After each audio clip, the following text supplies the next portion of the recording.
Now here you can see that we are having conductance and conductivity. We have written down the representations for them. Now what we are going to see is, we are going to see molar conductivity, which is represented by capital lambda. This molar conductivity is very important because it is represented by lambda is equal to K by C, where K is known as what? Conductivity of the solution. Now if you will pay attention over here, conductivity means what? It is carried out at any concentration. Now what is molar conductivity? Molar conductivity means what? When we are having 1 molar solution, and when we find the conductivity of that 1 molar solution for 1 liter, then it is known as what? Molar conductivity. That means what? If I want to find out the molar conductivity of NaCl solution, I want to find out the molar conductivity, so I will need 1 mole of NaCl. 1 mole of NaCl means what? Na is 23 and Cl is 35.5. So when we will add them, 58.5.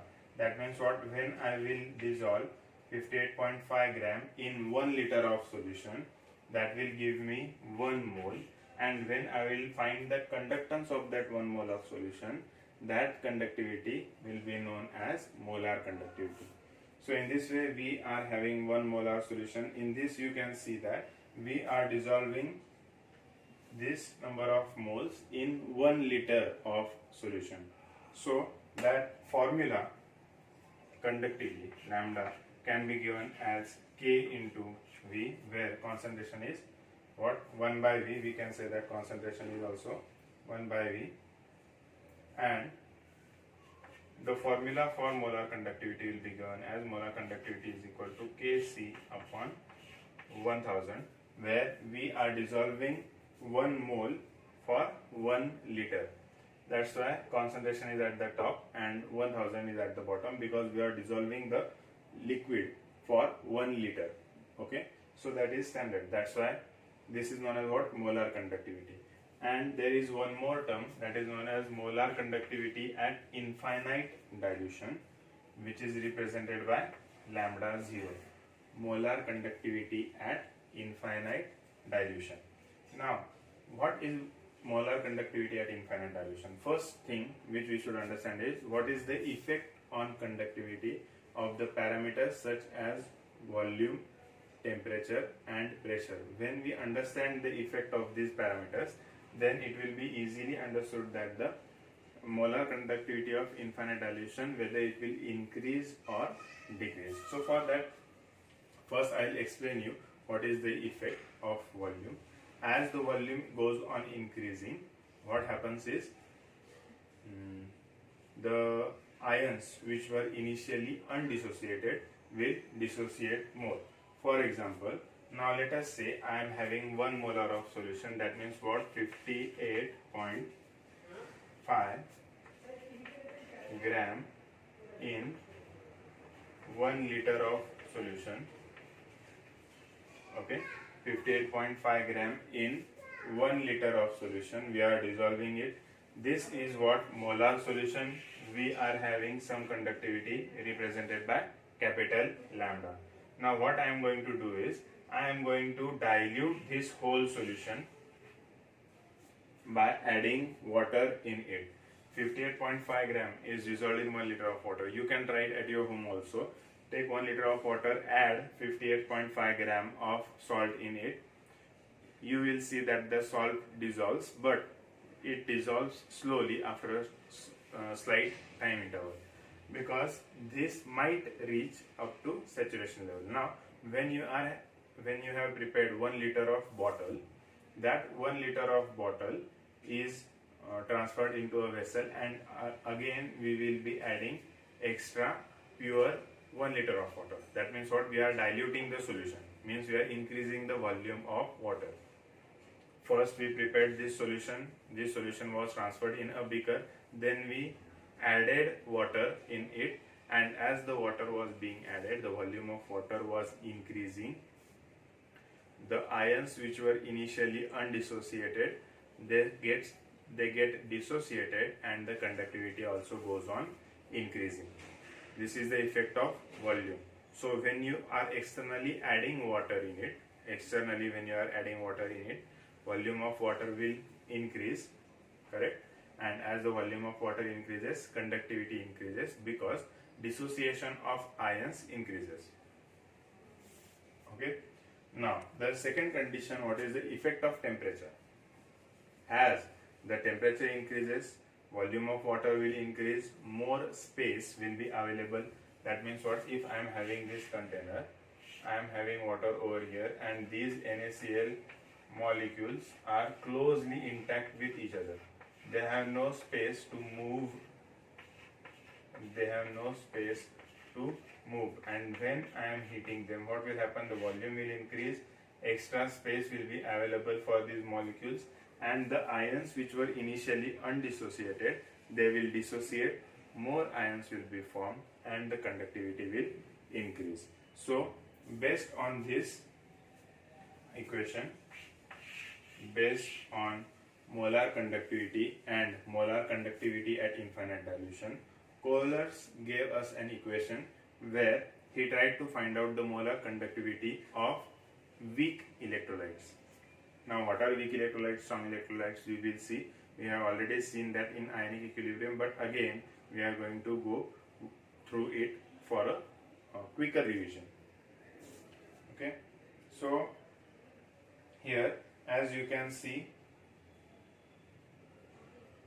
that if we are having two electrolytes, like let us say strong electrolyte and weak electrolyte, I will try to represent this part diagrammatically. The formulas which we are going to require while solving the examples is K is equal to 1 by R into L upon A. This is first formula.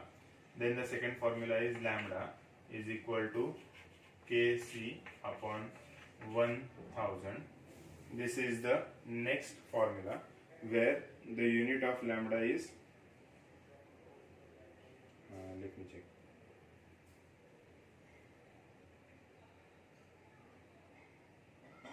Let us see what is the unit of that.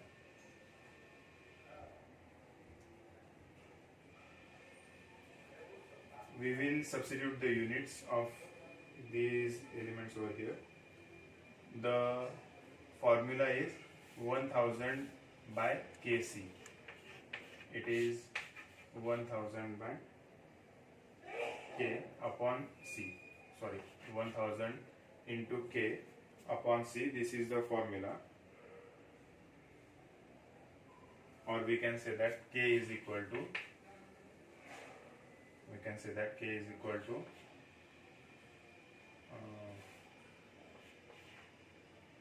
lambda C upon 1000. K is equal to lambda C upon 1000. This is the formula. Now we will try to substitute the units of them, where unit of C is mole per liter, then unit of 1000 is centimeter cube per liter, unit of 1000, and the unit of conductivity K is ohm per centimeter, So we can find out the unit for molar conductivity.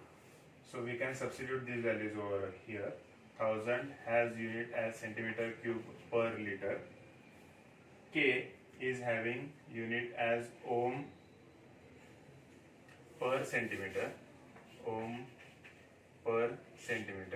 Means this centimeter and this centimeter will get cancelled. And what is the unit for concentration?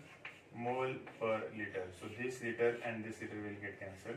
We will get unit as ohm centimeter square per mole. This is the unit for molar conductivity. or we can say that this is the unit for, this will be the unit at infinite dilution also. This will be the same unit for molar conductivity at infinite dilution also. So in this way we have tried to find out the unit for our formula. Please check the formula. Previous formula I have mistakenly written wrong, so please do the corrections. Now this is the formula which we are going to use for examples. Now we will try to understand what are the types of strong electrolytes and weak electrolytes. What are strong electrolytes and weak electrolytes? Okay. Now we all are knowing KCl, NaCl, NaOH or HCl, which are strongly dissociating. These are known as strong electrolytes. And when we are adding strong electrolytes in solution, we can plot over here as conductivity, and here we can plot concentration.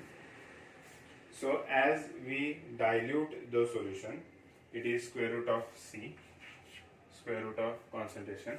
Now here the concentration is 0, it is origin, and as we change the concentration, if let us say this is our initial concentration for strong electrolyte at 1 mole, we can say this as molar conductivity, means we are adding 58.5 gram of NaCl in 1 liter of water, and we are going on decreasing the concentration, and this concentration is being decreased at infinite level. Infinite level means what? In such a quantity or in such a range that we can say about, we have diluted this up to 1000 liters or something like that. So based on that 1000 or more than that. So what is the point over here is that when the concentration is approximately equal to 0, concentration of what? NaCl. When concentration of NaCl is approximately equal to 0, this is known as molar conductivity at infinite dilution. This nature was observed for electrolytes which were having strong dissociation property, or which were having strong degree of dissociation. But what about the electrolytes which were weakly dissociating? Now these are known as what? Weak electrolytes. Now when the molar conductivity of weak electrolytes was observed, the molar conductivity was initially in that range only, and as the strong electrolyte, the solution, molar conductivity of weak electrolytes, when that solution was diluted, means what? This 1 mole solution, 1 mole means what? When we will have CH3COOH molar mass, the weight of this molar mass is dissolved in 1 liter of water. That will give us 1 mole of solution. That 1 mole of solution gave us conductivity over here. And when the solution was diluted, it was observed that the graph followed such a nature where these weak electrolytes never intersected the y-axis. These graph of weak electrolytes never intersected the y-axis. Why they never intersected? Because these are known as what? Weak electrolytes, and after a particular point they are not completely dissociated. As they are not completely dissociated, we cannot find out the molar conductivity at infinite dilution. So to overcome this problem, Kohlrausch gave us a new equation, and based on that equation we are able to identify the conductivity of the solutions and conductivity of the weak electrolytes. This is most easy part which Kohlrausch gave us to find out the molar conductivity of electrolyte at infinite dilution for weakly dissociating electrolytes. So we will try to solve the examples based on this and the formulas which we have written over here in our next video.